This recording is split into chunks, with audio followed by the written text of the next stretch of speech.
Okay, I would like to welcome our speaker for today, Mel Horvath-Lucid. She is doing part one of her talk, The Wisdom of Spring. And in June, she will be doing part two of her talk, The Wisdom of Summer. To introduce Mel, even though she has been with us many, many times, within her work of community development, volunteer engagement, facilitation, coaching, and event planning, she seeks to connect, empower, and engage others in this transformative work. When she is not working, you might find her at the dog park with her best pal, Walter. She is a creative person who enjoys singing, painting, art, journaling, writing, yoga, and deep conversations that challenges her to think in new and expansive ways. And that's one of the components that we love about Mel, is she challenges us to think in new and expansive ways. Please welcome Mel. Good morning, everyone.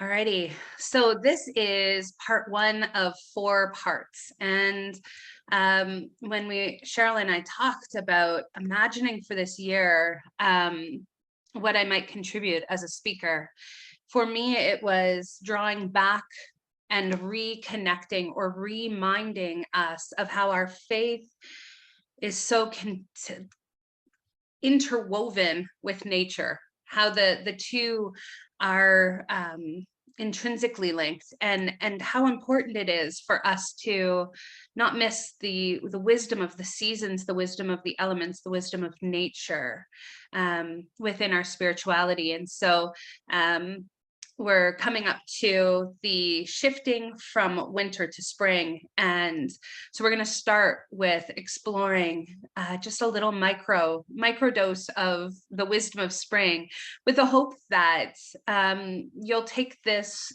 seedling of an idea and practice in your own life what the wisdom of spring is teaching you. There's a quote that says, "All journeys have secret destinations for which the traveler is unaware." And that's Martin Berber who says that. And for me in my own life, I have noticed that there's been many times where I've planted seeds of intention, and I've thought that my hope was something. And after I've lived that seed of intention and trusted and taken that one step, the unfolding has been different, bigger, juicier, met in a way that I couldn't have imagined, challenging roadblocks, different things like that come up through that practice of being willing to take the first step. And so those secret destinations are what remind us to stay curious and open and noticing, and within that faith of valuing the journey, valuing the climb, valuing the living, the space in between. And for me, this also means going back to looking at valuing of all the things. And so when I think about the wisdom of spring, it's valuing the rain, it's valuing the cold, the quiet, it's valuing the subtle. And sometimes when you are in a dark place, you think you've been buried, but actually you've been planted. And that, for me, drives into that orientation of how we experience what we're experiencing. And so I was talking a moment ago about the subtle, those times when nothing seems to be moving in our lives, and we appear to be still or stagnant, and we may experience it as stillness or stagnation, and both of those could be true, which is part of why Unity dives so deeply into mindset and experience, because our orientation with our experience, our mindset with our experience matters. And so I'm drawn to the story of my son, who's now almost 18, and he would have been under 10 at the time. And we went for a walk in Laurel Creek Conservation Area, and he had been attending an outdoor school for several years. And in that outdoor school, they use grounding techniques to enhance or increase or tune back into the senses, into hearing, into seeing, into feeling, into what we notice, into the smells of nature, back into our body as this experience, this adventure suit for the experience of life. And so we were in the forest, and he and I stop at the edge of this maybe pine treed area, we'll call it. And I went to walk in, and he said, "Wait." And there was such an urgency to his voice. And I remember he had little red mittens on, and he fell to his hands and knees, and he moved the snow aside, and he revealed underneath. And underneath, he says, "Look, it's all the babies growing." And we stopped and we slowed down and we looked, and there, under the seeming dark, cold death of winter, the snow, was all this growing, all these seeds and potential, and what a wise little one he was to tune back into all the things happening under the surface. And likewise with ourselves, we oftentimes measure things by how they manifest outwardly. And yet there's this understanding that we first have had to, everything is created twice, is one of the unity connectors. And this is the idea that we have thought it first, we've patterned it, and then it comes out into the world. And so there's times when I would say emotionally, inwardly, I'm climbing the Alps. Outwardly, I'm appearing to be doing nothing. And those times were meant to honor that inner journey, and to continue to practice those supportive practices, those rituals that grow and connect us to ourselves, to our divinity, to one another, to the world. Our practices, whether we're seeing in the moment fruits from those or not. That is the seed planting that becomes effortless. So it's not about the crop that we would yield. It is about the practice of planting and nourishing the seeds. I've talked a little bit before about Buddhist ideas, and I want to draw them back in. I'm going to actually draw one per season. And there's, in Buddhism, there's the easy understanding of opposite. So with love, oftentimes we might think hate is the opposite. The suggestion is that indifference would be more opposite. But there's something called the near enemy. And the near enemy masquerades as the thing that we are looking for. So say in this case, we are cultivating an experience of love, but attachment becomes so close to love that the two become confused. And so attachment masquerades as love. It says, I will love this person because I need them, or I'll love you if you'll love me back. I'll love you, but only if you will be the way that I want. And in Buddhism, this near enemy is that this isn't love at all. It's attachment, and attachment is rigid. It's very different from love. And so as we start to grow our seeds and move through this deepening and maturing of our spiritual practice, part of that is to move back into a place of love, not as an emotion, but love as a conscious state of being, seeing. So love as the way for which we approach ourselves and one another. And to be quite frank with you, this is a practice that I'm starting to notice I could spend the rest of this life and 5 lifetimes after and 15 lifetimes after that, simply on this one practice. And an example I have of this that's a little bit more distant and less personal is a movement of paying it forward. And the movement of paying it forward, I've experienced it a few different ways. I might be at a cafe and the person in front of me pays for my order. I might be in a drive-through, same thing. I've been in a grocery store and this has happened. And I noticed something about the quality of the same experience through different people. So through receiving that act of generosity, I've noticed that I've experienced it different. And one of my most favorite times of experiencing that was being in a drive-through line where the person in front of me paid, and I noticed as they were leaving, they sent a wave at the window and they were gone. And I get up to the window and I'm told, hey, your order's already paid for. And I noticed how powerful that was, that the person was simply offering. They didn't know how it would land. They did not look for a specific response from me. They did not do anything. They simply offered. And I would suggest that that was more of a being love, being generous to be generous, and that quality sat different with me. I had a time in the grocery store where the same thing happened, where the person in front of me, the person behind me said, I want to pay for your groceries. And what I was met with was the desire from the person. They said to me, had said thank you, and then they went to pay, and they said again to me, are you going to say thank you? And what I noticed was when we do something for something, that becomes business, not kindness.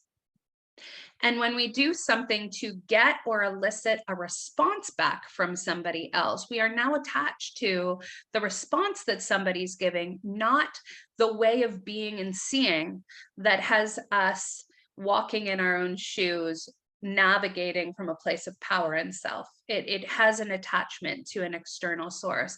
And so it is noticing those times for which we do something for something or to avoid something. And when I look at attachment and I look at the quality of attachment, oftentimes underneath attachment is fear. And so fear for me is when we stop moving from a place of honoring self and respecting self, and we start moving into this place of doing something to get something. And I also want to look at the flip side of that coin, which is doing something to avoid something. My youngest the other day was playing a card game with their dad and their sister, and they were miserable playing the entire game. And I left it alone, and their dad mentioned something to me about it. And the next morning I said to them, hey, what was that about? I heard that was a really emotional game of cards, and what was going on for you? And what they said was, I didn't really want to play, but I was afraid that they would be mad at me if I didn't play. And so their tactic or their approach was, I'm going to do something I don't want to do, and I'm going to do it miserably.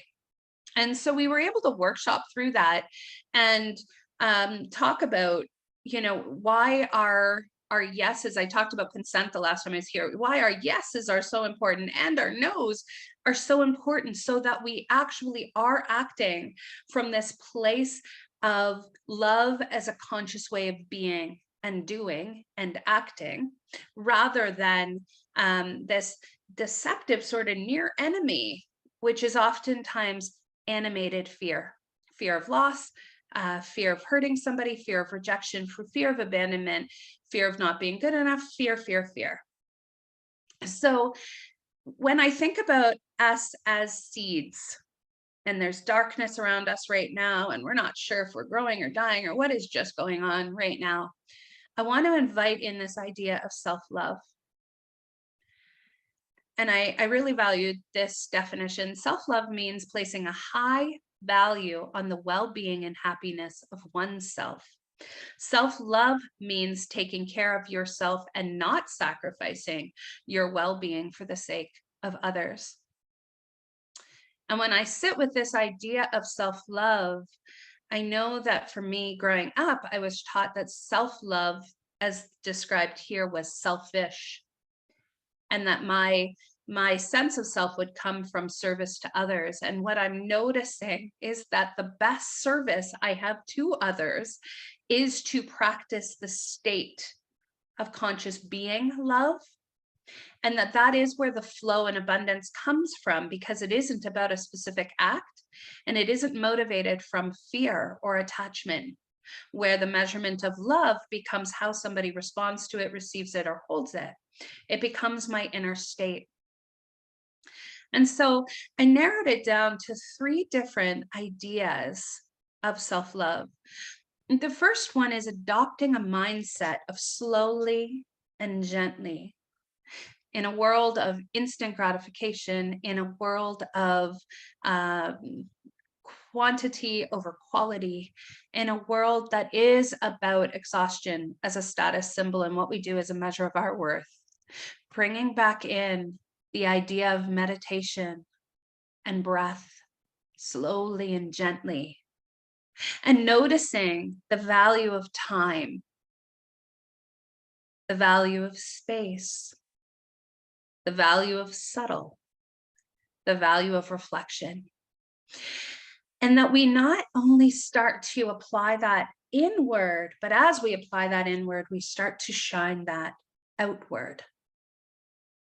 And we become slower to anger, slower to expectations. And we become more aware of our own inner motivation. We become more aware of our inner meaning. And in that, there becomes this exploration that's rich and deep that allows us to connect to others by connecting back in to ourselves. The second one I want to highlight today is the idea of healthy practices repeated. And this one, oftentimes I think kicks most of us in the rear end. But what I've noticed is that with this idea of practice, not perfection, and practice is repeated even if we're in this dark place and we're unsure whether we're dying or being born, right? Am I being planted or am I dying? I'm not even sure. That we have practices such as meditation, such as prayer, such as giving our bodies nourishment, such as giving our bodies movement in a way that feels healing, such as connecting with others in a way that grows us, that nourishes us. And sometimes I've resisted reaching out to a friend to talk, and I've noticed those are the times when I've actually required that most, or I've resisted nourishing my body. And one of the narratives that I hear more and more that I'm starting to hear differently is this idea of when we say to ourselves, I just need to give myself a swift kick in the rear end. I just need to get myself going. And it's almost as though we've been conditioned to be moved by fear. And so we've created a world for which fear motivates us. And the healthy practices repeated for me is like the precursor to being able to actually feel what self-love feels like, giving to myself the things for which I need to grow.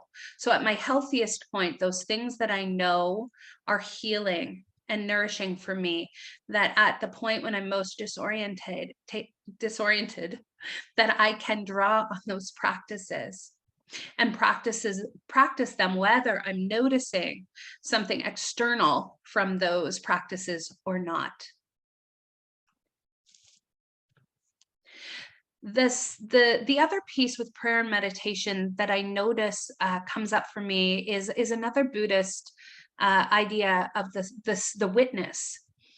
And when we take time to breathe, to center ourselves, to recenter ourselves, because that's not a static thing, that is a continual practice. We start to come back to the place of watching and noticing. And rather than being reactors in our lives, we become actors. We become animations of love, of the things that we want to nourish in our lives. But this place of witnessing ourselves means we have to be willing to look. We have to be willing to see the value in the rain as much as the sunshine, to recognize that plants literally grow in dirt, that manure is spread on fields for which we want to get a crop to grow healthy and strong. So what about that? What about our relationship with the struggle in our lives? And pushing through the dirt is what allows that plant, that tree, those roots to grow strong, to reach down as much as reaching up, to reach in while reaching out. And then the last one is recommitting to self. And there is a book called The 7 Secrets to Happy, Healthy Relationships. And in this book, they start off with a core foundational piece called commitment. And what they detail in that book is quite simple. When we move into relationship with one another, and this does not necessarily have to be romantic relationship, this can also be friendships and work relationships. Oftentimes what we do is we commit to getting to know what the other person likes, how they feel loved, what we need to do in order to receive and get our needs met. And the suggestion is that we actually move back into a place of committing to self, committing to knowing ourselves, our likes, our wants, our needs, our desires, committing to expressing and sharing those, and committing to creating space for others to come out as who they are, and to create space for change, growth, evolution within that. And that idea of committing back to self becomes a powerful shift in how we move forward, because we start to create room to walk in our own shoes and to walk with others in their shoes without confusing whose shoes are walking. That there's room for all of us to show up and be in our perfect imperfection, wholeness. So that idea of recommitting back to self, how do I want to grow these seeds that are inside me? How committed am I to exploring and being a conscious expression of love in my life? Am I willing to look at all those things that I consider to be desirable or undesirable within myself? And to even live that question, what is my center? So I want to take us into a time of meditation. I'm going to stop sharing and I'm going to turn off my camera, invite you to go inward. Inviting you to go inward to yourself.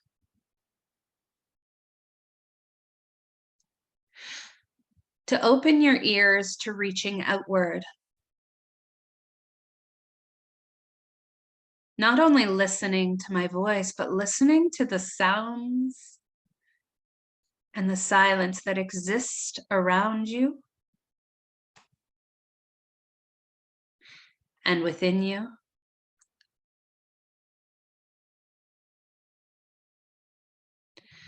To open our spiritual eye,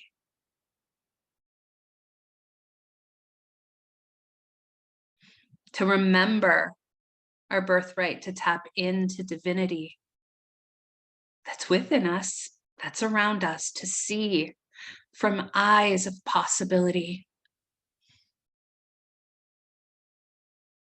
to breathe in air, to allow that air to nourish our bodies,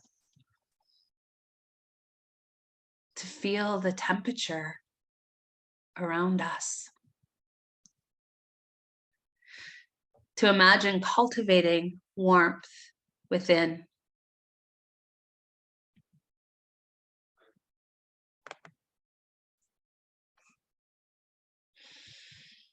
This poem is called Divine Dance. It'll be followed by about a minute or so of silence. Center me in to the breath that is fire, to the passion of life, to my pure want and desire.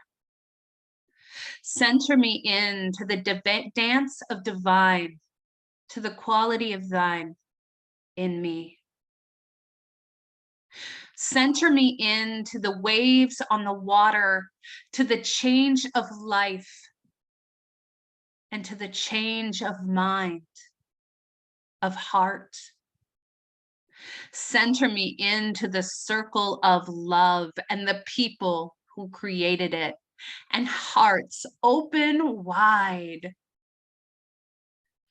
Center me in to the depth of my being, eyes without blinders for all the unseen seeing.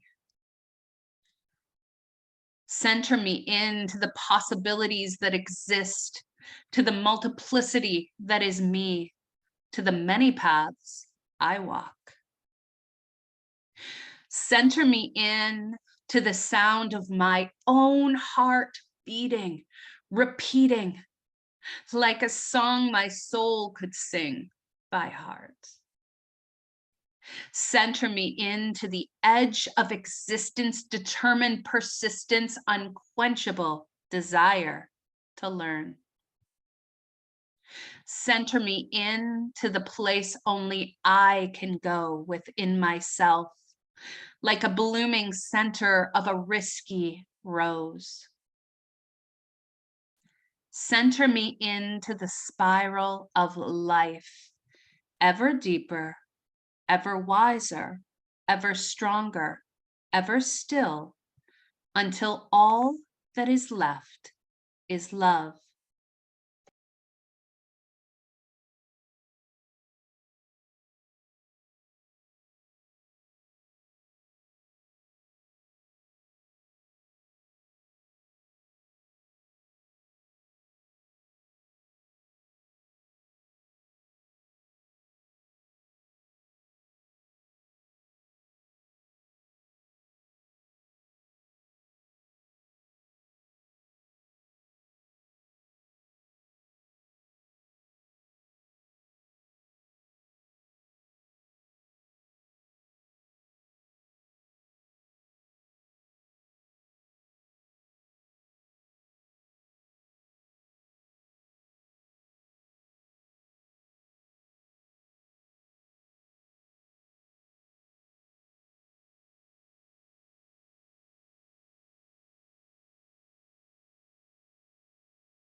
Prayer. I pray to remind me of my center, to remind me that I am connected, to still the space in my mind influenced by the externals of this wild world, to take back the peace that is mine.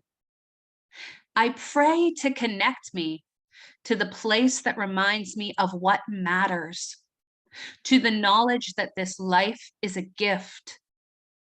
I pray to center my love so that I can send it to myself and another.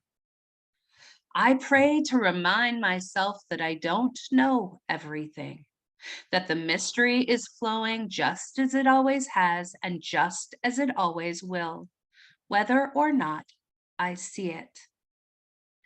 I pray so that I can remember who I really am, how sacred you are, we are.